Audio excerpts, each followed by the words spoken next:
Well. Night one of Wrestlemania has concluded, and there were some ups, there were some downs. To some people, probably more downs than ups, but we'll get into this, and I'll give you my official review of WrestleMania 41. First off, we had Jay versus Gunther. Now, I know a lot of people didn't like the finish. A lot of people didn't like Gunther just tapping out. But when you look at the grand scheme of things, Jay was giving Gunther a taste of his own medicine, and everybody thought this was going to be a super kick fest. And it wasn't. There was only a total of 2 super kicks this whole match. Him chopping Gunther and Gunther chopping him back. Now, clearly, the chops affected Jay more than it affected Gunther. But he hit him with a spear, 3-4 splashes off the top rope, and hit him with 2 super kicks. And then gave him a taste of his own medicine. And I think a lot of people are overlooking this. The fact that he beat Gunther in the same way that he choked out his brother, I think that honestly was a great way for him to win the match. Him winning the match off of a sleeper hold in the same way that he took out Jimmy was great. I didn't expect that. I thought it would be like a big spear out of nowhere and he would win like that. But him choking him out, I would say I liked the finish. I'm a little underwhelmed in the match. I thought Jay was going to make Gunther bleed, at least, and bathe in his blood for Gunther bathing in Jimmy's blood. I will say it was a little underwhelming, and the match felt very quick for it being a world title match. But I do say I'm one of those people. I like the outcome. I like how it ended. Could have ended a little better. Could have been a lot longer. But I did actually like the ending of this match, personally. Now, I know a lot of people are like, man, Gunther tapped out. Gunther tapped out. Okay. Gunther really rarely gets submitted. Rarely. He's been champion 80% of his WWE career. So it's rare to beat Gunther, and for him to make Gunther tap out, I mean, I don't think a simple pin would have done it with Gunther. So I do like the outcome of this match, and I really don't see how, this ends up going for Jay. I don't know who his next opponent is going to be. I don't know if they're going to run it back with Jay versus Gunther. I hope they don't run it back with Jay versus Gunther, because Gunther and Jay have already done this.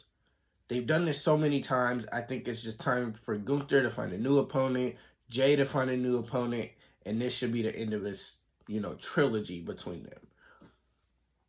Then we had New Day versus War Raiders, with the New Day walking away as the new Raw Tag Team Champions. Can I just tell y'all something? Is this really the match that they put over the SmackDown Tag Team titles? Like, can we just acknowledge that? Like, to be honest with you, the match wasn't terrible. The only reason that this match was, terrible was that there was no build to it. There was no need for us to care. There was a face-off on Monday Night Raw. The New Day won a Tag Team Championship match. They got it on Raw, got themselves DQ'd. Then it was announced for WrestleMania, and then this Raw before WrestleMania, there was a video package. This match was not terrible. There was just no build to it. There was no, real reason for this match to even happen at WrestleMania. And that's all I'm going to say about it. I like the War Raiders, actually, especially Ivar. I love Ivar. But this match did not need to be on WrestleMania. And then, I want to throw this out here because the commentators also said this as well. For the New Day to be declared tag team or faction, however you want to look at them, I look at them as a faction. Xavier Woods is 0-6 at WrestleMania. Kofi Kingston is 2-13. Why do a lot of these people at WrestleMania have terrible WrestleMania records? Because they're not the only one. Seth Rollins has a terrible record. Gunther has a losing streak going on at WrestleMania. I mean, what is it? What is it? But we'll talk about that at a later date. Naomi versus Jade Cargill. I really like this match for the simple fact that Naomi really has come out of her shell. Instead of her being, top 5 in baby faces and not, the top 3, she's really coming out as a heel, and she's like her own heel. Because we have Liv Morgan, we have Raquel, but they're kind of like comedic tag teams, We have Chelsea Green. She's kind of, comedic as a heel as well. And we also have the Secret Harvest. They're comedic.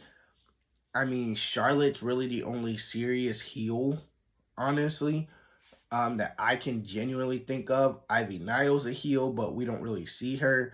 So, honestly, this match gave Naomi the chance to be an actual heel. And this is one of those WrestleMania feuds that were built from the ground up. It was long-term storytelling for a grand finish, which is what I actually like, because this WrestleMania match dated back to October and November when War Games was going on. And I honestly think that this match, if it wasn't for LA Knight and Jacob Fatu or the triple threat match, this would have been pretty much the best match, without a doubt. Because Jade Cargill got to show off her power, and then also Naomi looked good too, so there was no need, I wouldn't say no need, but there was no, oh, I'm going to just beat you and this is a squash match. You're going to get a couple hits in and that's about it. No. This was, hey, 1-2 punch, great spots, the top rope bulldog, Jade Cargill catching Naomi into a superplex. Oh, man, that was great. Great. Then you had LA Knight, Jacob Fatu. This was the match. Everybody was more excited for the triple threat match. Was more excited for this match. I am a Jacob Fatu fan.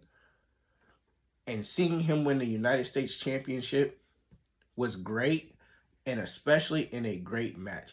It wasn't just Jacob Fatu is just this dominant force and he's going to end up just running over LA Knight. No, they made LA Knight seem like a fighting champion and like he had a shot. That moonsault into the BFT, whew. Moves like that, you gotta have great chemistry in the ring. You gotta have the chemistry to be able to know where your opponent's gonna be, know how far they're gonna go, and to be able to catch them in that sequence. Ooh. That's like the Javon Evans and Randy Orton, mishap that happened on NXT. I was really expecting that Randy has great timing, so he was going to catch Javon. But Javon's so young, and he's never been in the ring with Randy. So I'm sure eventually down the line, we might get it again later down the line. But this LA Knight and Jacob Fatu match, whew, this was honestly the best one-on-one match of tonight. This was the best one-on-one match without a doubt. This beats Tiffany and Charlotte by a mile. This beats Jay versus Gunther by a mile. It beats everything else by a mile because they were cooking. And Fatu coming away with the win, being the United States champion, I like it. Because like I said, he's going to get pushed to the moon and back over these next couple of years. And whoever he loses this title to, I am waiting because Fatu needs to be a world champion. He does. And also, just to throw in there, Jacob Fatu versus Obafemi would cook. It would be It would be phenomenal. I don't need either of them to be baby faces. This would just cook.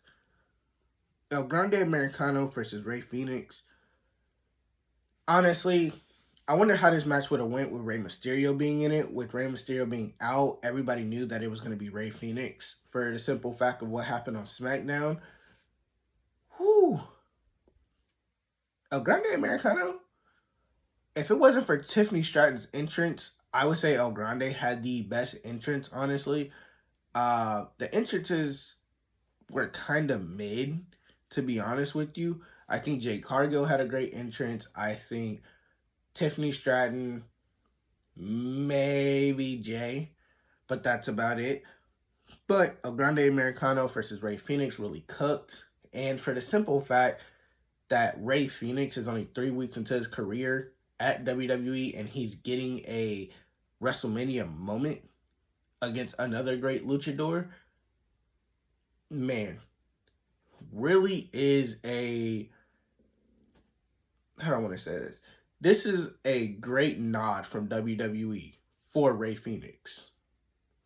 For them to trust you to go in here and have on a spectacular WrestleMania match with somebody else on the fly like this, I like it.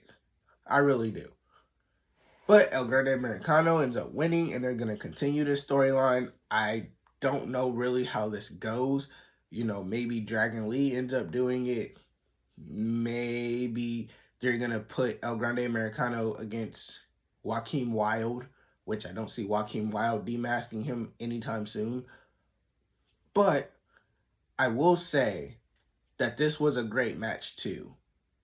This really was great. You know, couple suplexes that looked fairly nice. But yeah, I really did like El Grande Americano winning this and continuing it on because it's hilarious. It really is.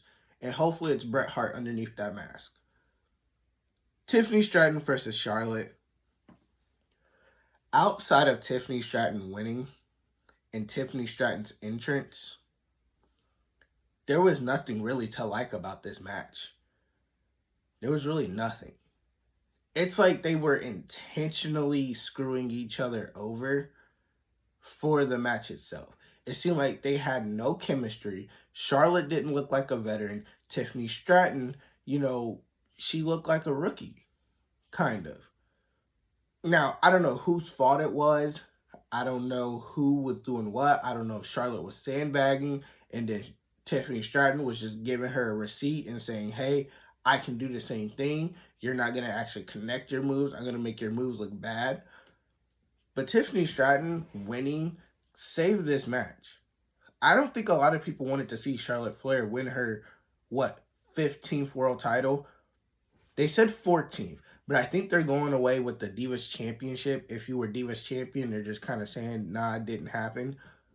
Charlotte Flair would have been a 16 time because she has 15. But this match was not good. It really was a terrible build-up up until when they started to go off script and get personal. Then that's when it started to heat up. And you would think that with the heat that they had on this match, like Charlotte said on Friday, people didn't care about this match. And then they got them to care about it. You got people to care about this match just to put on a performance like that. Very terrible. Very, very terrible. But I love Tiffany Stratton winning. I did. I don't know who Tiffany Stratton goes on to next. We haven't seen Nia Jax in a while. Maybe she can possibly beat Nia Jax cleanly. So, yeah. And then the main event. Roman Reigns, Seth Rollins, CM Punk. How do I say this? I loved the whole Rollins trying to get Reigns to go after Punk. But I don't think Rollins realizes that Roman doesn't trust him. Like, at all. And since Roman doesn't trust Rollins, Rollins is like, hey, man, this is why I have to keep doing this. Because you won't trust me. Because you won't do this. but it's every man for themselves. And now Roman damn sure ain't gonna trust you now. If you had any form of a shot before this, you damn sure ain't got a shot. Taking his wise man when Punk already took his wise man, oh my god, he ain't finna give you the time of the day, Rollins. But I will say that this match was really, really good. The spots that they were having, it wasn't like a crazy like spot fest until like the last like 10, 12 minutes where they were hitting each other with spears and stomps, and there was the guillotine and then the anaconda vice, and they were just back and forth trying to finish each other off towards the end. I love Finisher Fest. Finisher Fest shows me like, okay, whose finisher does more damage? A stomp, spear, or to go to sleep? Go to sleep, depends on how high they put their knee up. Oh, the spear, come on now. You know, if you've played any form of sports, somebody tackling you is not that bad. Somebody stomping your head into the ground, though, I don't think I'm getting up from that. I think I can survive everything else. The stomp, though, just kill me. Just do a second one and end it right there. But Seth Rollins ends up taking the win. But interesting enough, Paul Heyman picks up a chair, slides it to Punk after being, contradictive of what he was going to do. Slides it to Punk. Low blows CM Punk because CM Punk is about to hit his tribal chief. And he says, sorry, that's my tribal chief. Slides the chair to Roman. And then has Roman take out Punk, his best friend at that. And then points at Rollins and says, hey, look, the Shield. Remember what he did to you? His back is turned right now. Go ahead. As soon as Roman is about to do the deed, low blow to Roman Reigns. Now, where do we go with this? Now, is this going to set up another possible triple threat? Because Roman's going to blame Punk for this because Punk took his wise man. And if Punk never asked for the favor, maybe this would have never happened because Paul Heyman was in the middle of this and Rollins wouldn't have been able to manipulate Paul Heyman. Will Punk try to go after Seth now for taking his best friend and making his best friend turn on him? Or will Roman and Punk want to go against each other, but they'll hate Seth Rollins even more than what they already do to pretty much set up another triple threat at Backlash? I think personally I would rather see another triple threat, but I would like to see tables, kendo sticks. I would love to see the whole shebang because all we got was trash cans and getting put through tables and slamming Seth into the steel steps. But I do think that we should have another triple threat, honestly. We should have another triple threat, and this should end it all afterwards because there's more to tell here. There's more to tell. Like, if Paul Heyman had just screwed over Punk, I think this probably would have been over. And then we could have had just Roman and Punk, pretty much. Or if Paul Heyman just low-blowed Roman, and let's say somehow, some way, Steph still wins, I think we could have had more of a story between Roman and Punk if he only screwed over one or the other. But since he screwed both over, I would prefer that they go on with another triple threat because he screwed both of them over and then he walks away with the guy that they both hate. I think that this should be another triple threat match, but I need more punishment in the match. Because this match, it was good, but prior to this match, you could see the hate in all of them. This match was not like a I hate you match. This was more of a proving point, or I forget the word I'm looking for. But I mean, how do we go from here? Now, a lot of people are speculating Seth Rollins and Heyman are going to align themselves with Rock and Cena. I don't know how that happens. Because what if Seth wants the world title now? If Seth wants the world title, is he going to go for Cena? Is he going to go for Jay? And hopefully Dominic Mysterio wins tonight so then Braun Breaker can go to the main event scene. But what do you do then? We will have to see what happens from this Monday, well, tomorrow to Backlash to see what's going on. Hopefully Monday Night Raw, they just start out with Paul Heyman and Seth Rollins and explain why. But my WrestleMania 41 night review, we will be doing a live reaction to WrestleMania Night 2 tonight. I'll be going live around 6:30. Please stay tuned, and I will see you guys. I'm out.